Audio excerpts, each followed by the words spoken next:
We were in a big old snake going across the rockiest sort of area that you can imagine. There were great big boulders, everybody's falling over, weapons are clattering off the rocks, banging about, and it's like the most noisy movement you can ever imagine.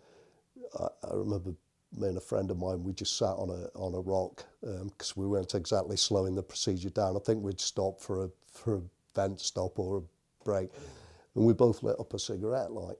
And I still remember our troop commander coming over and saying, what the bloody hell do you think you're doing, lighting up cigarettes, like, and you know. And we just turned around and said, look, sir, if the enemy haven't pinged us by now, mate, there's no cigarette being lit that's going to make any difference. It was a total disaster, really.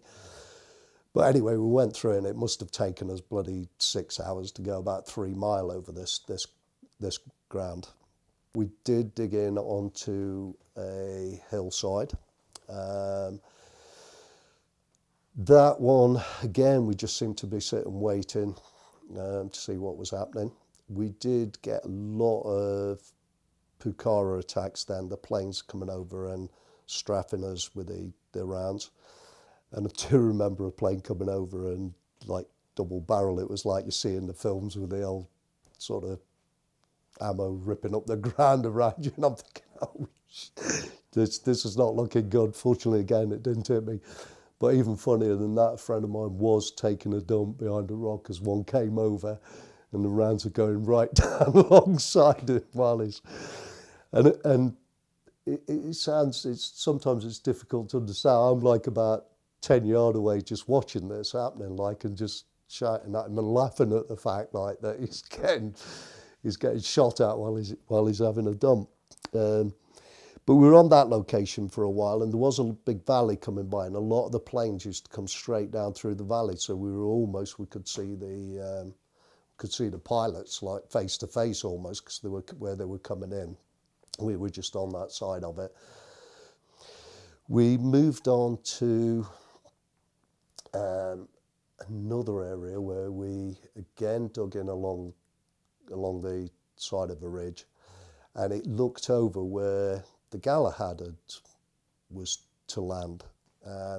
We were quite distant from it, maybe 2-3 miles away from it on a hillside.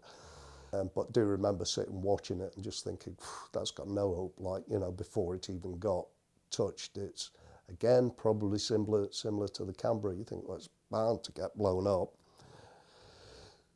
Lucky for us, the Canberra didn't. Unlucky for that side, the Galahad did, you know, but it was blatantly obvious it was going to get hit, even from the distance we were. The weather took a turn for the worse there. I remember, we'd got into this position fairly early, and I was like right up against a big rock face and got loads of spare rocks and built up a nice sort of bivvy and put the old poncho over the top. That particular night, the weather got really, really bad. We'd got a patrol out, and they came back once the weather had really